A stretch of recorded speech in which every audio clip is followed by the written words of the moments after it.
साधु संतों के दर्शन सभी पापों का नाश करने वाले हैं। मनुष्य के जब भाग्य उदय होते हैं तब जाके आप जैसे साधु संतों के दर्शन प्राप्त होते हैं। नारद जी ने देवी से पूछा कि आप कौन हैं?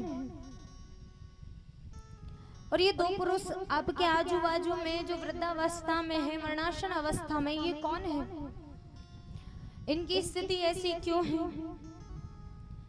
ये जो कमल नयनी देवियां हैं जो आपको निरंतर पंखा झुला रही हैं, हवा कर रही हैं, ये कौन है? अपना परिचय दीजिए।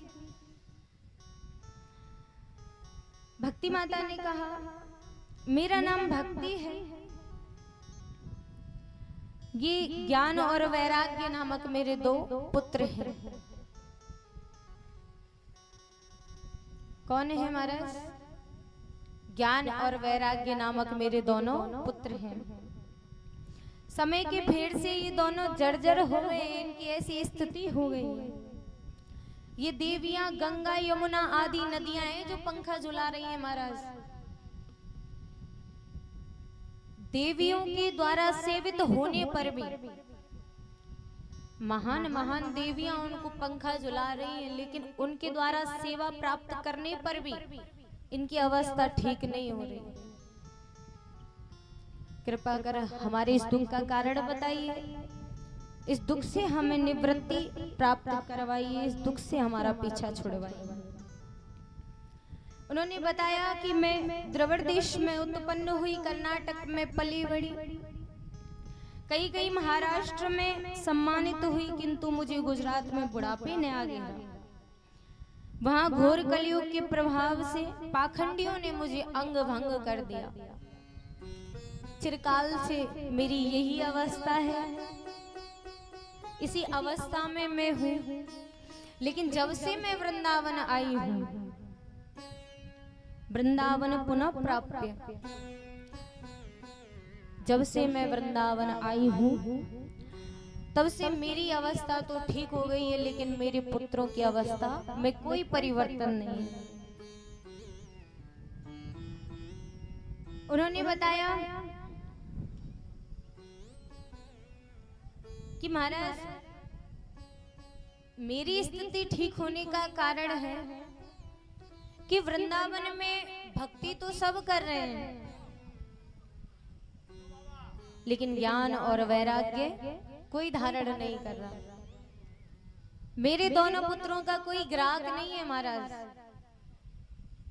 भक्ति तो सब कर रहे हैं, इसलिए मैं नवीन हूँ, जवान हूँ, लेकिन ज्ञान और वैराग्य को कोई धारण नहीं कर रहा है, इसलिए इनकी ऐसी स्थिति है।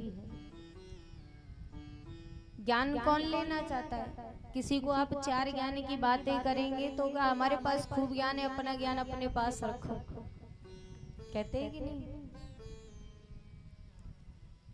वैराग्य किसी को चाहिए नहीं, सब आसक्ति में लगे हुए हैं। तो ज्ञान वैराग्य है नहीं, भक्ति पूरी हो रही है।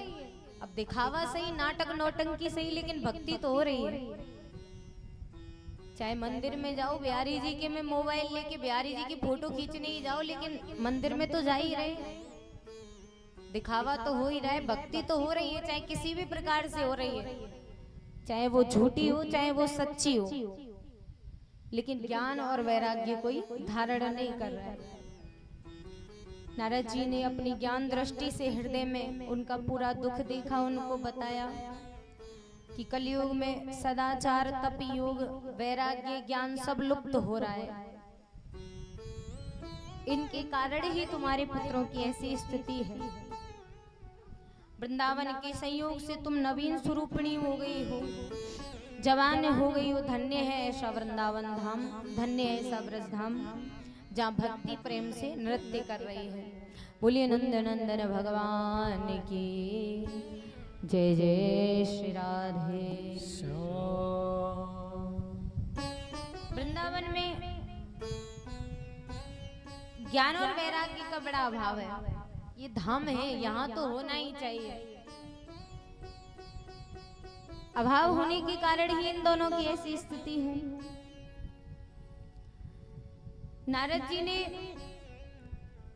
दोनों की स्थिति को ठीक करने के लिए उनके कानों में वेद वेदांत के पाठ सुनाए महाराज। वेद पाठ उनको सुनाए। कुछ देर के लिए उनकी वो स्थिति ठीक हुई। मूर्छित अवस्था में वे थे, कुछ समय के लिए उनको होश आया, लेकिन पुनः वो उसी स्थिति में चले गए, उसी स्थिति को प्राप्त हो गए। नारद जी ने अथक प्रयास किए, लेकिन उनकी स्थिति ठीक नहीं हुई। उसी समय आकाशवाणी हुई कि नारद जी कोई सत्कर्म करो। क्या करो महाराज? सत्कर्म करो। अब सत्कर्म तो बहुत है, कौन सा सत्कर्म करना है?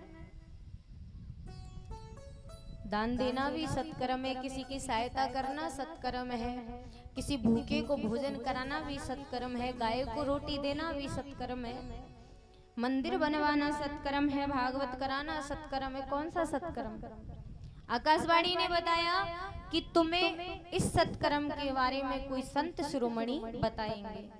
संत शिरोमणि की खोज में नारद जी हैं। आज नारद जी की भेंट सनकादि मुनियों से हुई है, पूरा वृतांत उनको सुनाया है। मैं उस सत्कर्म की खोज में हूं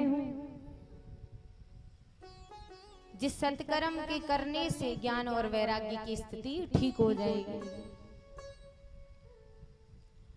सनकादि मुनियों ने बताया कि श्रीमद् भागवत कथा का आप आयोजन करें, उनके उपलक्ष्य में यदि कथा कराई जाए तो निश्चित ही उनको मुक्ति मिल जाएगी, उस दुख से निवृत्ति मिल जाएगी, उनका जो कष्ट है वो दूर हो जाएगा।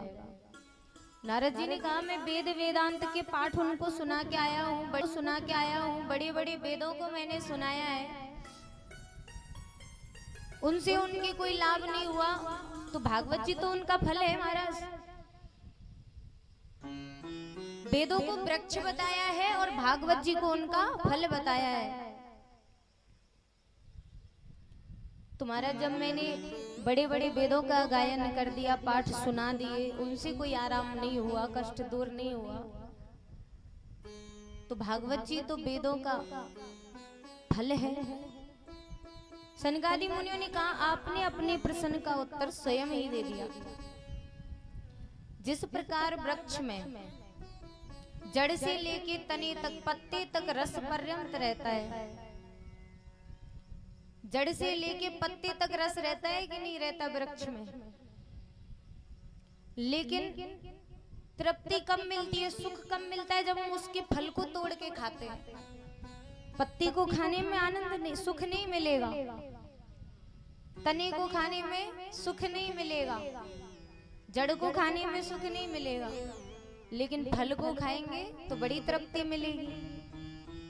तो सनकादि मुनियों ने कहा वेद वृक्ष हैं और भागवत उनका फल है। जैसे आम के वृक्ष की आप जड़ को खा के देखिए, उससे तृप्ति नहीं मिलेगी, लेकिन आम के फल को आप खाएंगे तो तृप्ति मिल जाएगी। ऐसे ही आम क्या है? भागवत जी। इसके फल को जब हम पाएंगे तो निश्चित ही हमें फल प्राप्त होगा, मुक्ति प्राप्त होगी। बोलिए श्रीमद् भागवत महापुराण की।